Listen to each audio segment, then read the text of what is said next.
If you want to see an unboxing video on the HP Smart Tank 5000 model, then stay tuned. You're not going to want to miss this video. Hey you guys, what is going on? The printer guy here, and in this video I'm going to be unboxing, setting up, and reviewing the HP Smart Tank 5000 model. I'm also going to be doing some other videos showing you how to install the ink, how to install the print heads, and a lot of other videos that pertain to this printer. So those video links are going to be down in the description below. There's also going to be product links, one of them for this printer, and other links for other products I end up mentioning along the way. But without any further ado, let's get right into this unboxing video.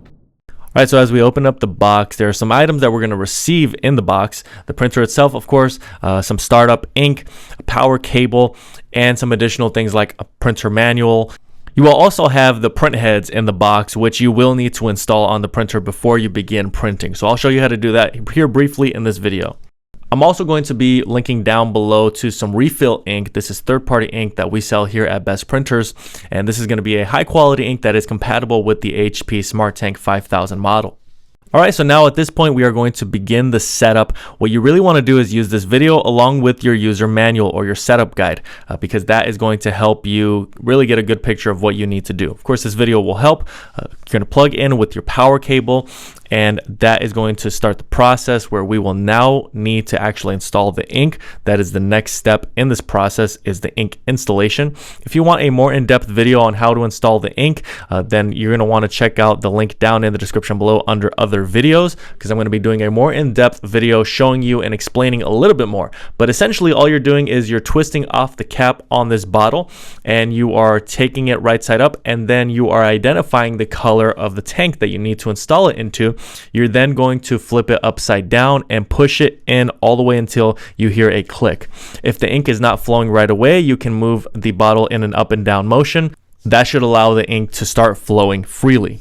Alright, so once you have installed the ink, you now are going to actually install the print heads. Now this installation, of course, like I said, you can use the user manual, the setup guide, for you to see exactly what it is you need to do. You're basically taking off the plastic pieces and the tape that is on the print heads. You're going to flip down the front portion of the printer, and what you will have is the print head carriage in the middle. If it's not in the middle, then you're going to want to close that back up and open it, and it should come to the middle.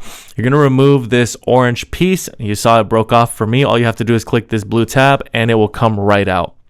This is basically a placeholder and a protector. It can go in the trash at this point. So now we're going to install the print heads, and you're going to want to remove again anything that is on the print head, the tape, the plastic pieces that may be there for its protection. And you want to make sure that the way you install this is you're going to make sure it's facing you just like this. You will now place the print head in the print head carriage, and the way you're installing it is where on the front of the print head you actually have that chip that is going to connect to the connecting piece that's on the print head, and that's how the printer will be able to identify that the print head was actually installed correctly. This is the color print head, and this is the next print head we are going to install. The same process here. Take off this tape. Make sure that that microchip is free and clear so that it can make that connection with the microchip that is on the print head. Now, once these are both totally installed and pressed in, you can then click on that blue tab and press it down.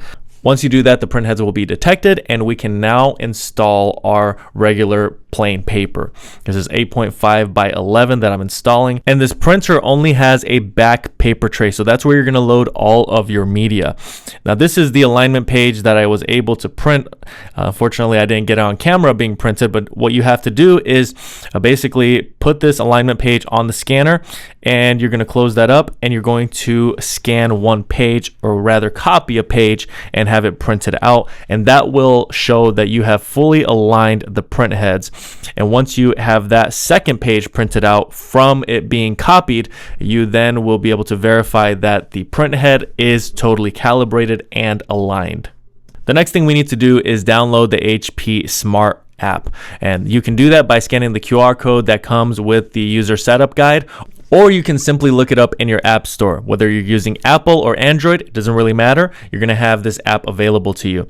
In my case, I'm going to update it because I have it installed already on my phone, but we're going to be going to this app. and you're going to add your first printer. If it's a new printer, you're going to click on new printer. If not, you can select the other option. And this is where we're going to begin to install the Wi-Fi or set up the Wi-Fi on this printer. You're going to do it from the HP Smart app. Make sure to read through all of the different instructions that come up on the screen as you are setting this up. You're going to select your printer. You will then be brought to a screen where you're going to be able to connect the printer to a network. You're going to select your network.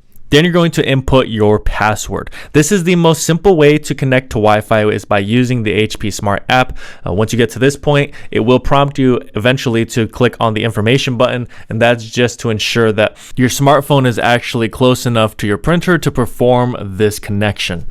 So once you click on the information button, it's going to go through this whole process where it is actually connecting to Wi-Fi now once you've inputted all the information that is necessary.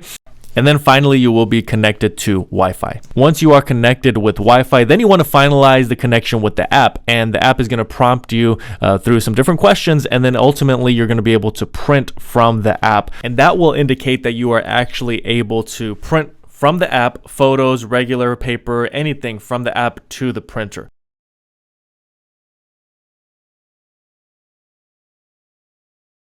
I personally use the HP Smart app pretty much regularly to print photos and different things like that, and I really enjoy using this app. This is one of the best apps when it comes to printing. Better than Epson, better than Canon. It has the best setup. It's the most simplified one. So I really enjoy using the HP Smart app. I highly recommend that you go this route of using this app because it really will save you a lot of time with different things, and it really simplifies this whole process.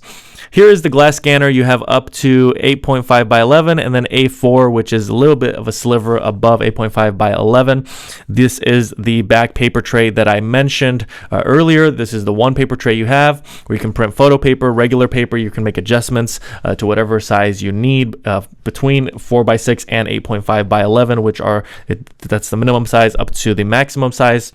Overall, the HP Smart Tank 5000 is a good entry-level Smart Tank printer. If you're just getting into the world of tank printing, this printer will get you in the door and perform all the basic functionality. When I went through and did a print test with this printer, it did very well, and it's going to be a much more affordable option than some of the more expensive tank printers that are out there. And really with the Epson EcoTank models, for example, you can get really high up there in the models and pay a lot of money for a lot of additional features. So that's really up to what your needs are. If you're just needing a basic printer and you don't need all the bells and whistles, then this is a great printer for you.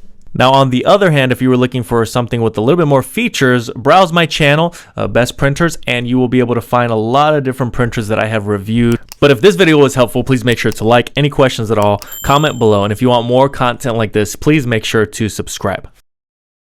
Thank you so much for watching until the end of this video. I handpicked 2 videos that are here on the screen for you to watch next. Also consider subscribing to this channel.